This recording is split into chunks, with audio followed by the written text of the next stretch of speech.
महाराष्ट्र में किसकी बनेगी अगली सरकार? सियासी मैदान में सवाल फुटबॉल बन गया है। बीजेपी शिवसेना से होते हुए गेंद अब एनसीपी के पाले में चली गई है। लेकिन सवाल यह है कि जो शिवसेना बीजेपी को बाहुबल दिखाने की कोशिश कर रही थी, उस शिवसेना का खेल किसने बिगाड़ दिया है? महाराष्ट्र की राजनीति में घटनाक्रम इतनी तेजी से बदल रहा है कि न्यूज चैनल एक ब्रेकिंग न्यूज चलाते हैं तो दूसरी ब्रेकिंग न्यूज जो है वो आ जाती है। लेकिन फिलहाल यहाँ की सियासत से जो ब्रेकिंग न्यूज आ रही है वो ये है कि राज्यपाल ने एनसीपी को सत्ता बनाने का निमंत्रण भेजा है और कल रात 8 बजे तक उन्हें बुलाया है। Time given is up to tomorrow 8:30 in the evening.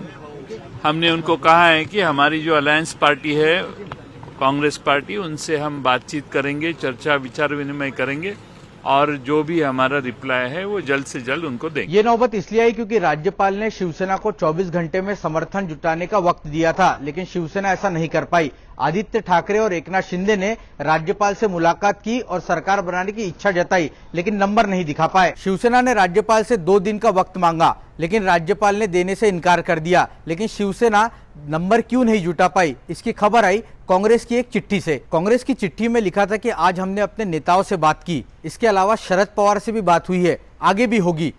Ajit Pawar ने उधर राज्यपाल से जाकर मुलाकात की। महाराष्ट्र में किसकी होगी अगली सरकार? क्या कांग्रेस के हाथ में है दारोमदार? सवाल यह है कि अगर शिवसेना और एनसीपी सरकार बनाने के लिए तैयार है तो क्यों कांग्रेस पार्टी अपने कदम पीछे खींच रही है? लेकिन जानकारी जो मिल रही है सूत्रों के हिसाब से वो ये है कि कांग्रेस के स्थानिक नेता जो है महाराष्ट्र के, वो सरकार बनाने के लिए तैयार है, लेकिन आला कमान बिल्कुल इसके लिए तैयार नहीं है। इसके पीछे की जो बड़ी वजह बताई जा रही है वो ये है कि इसका संदेशा देश के दूसरे राज्यों में क्या जाएगा, शायद इसलिए कांग्रेस आला कमान फिलहाल शिवसेना से हाथ मिलाना नहीं चाहती। कांग्रेस का देश में अपना एक वोट बैंक है, ऐसे में ये वोट बैंक इस गठबंधन के बारे में क्या सोचेगा?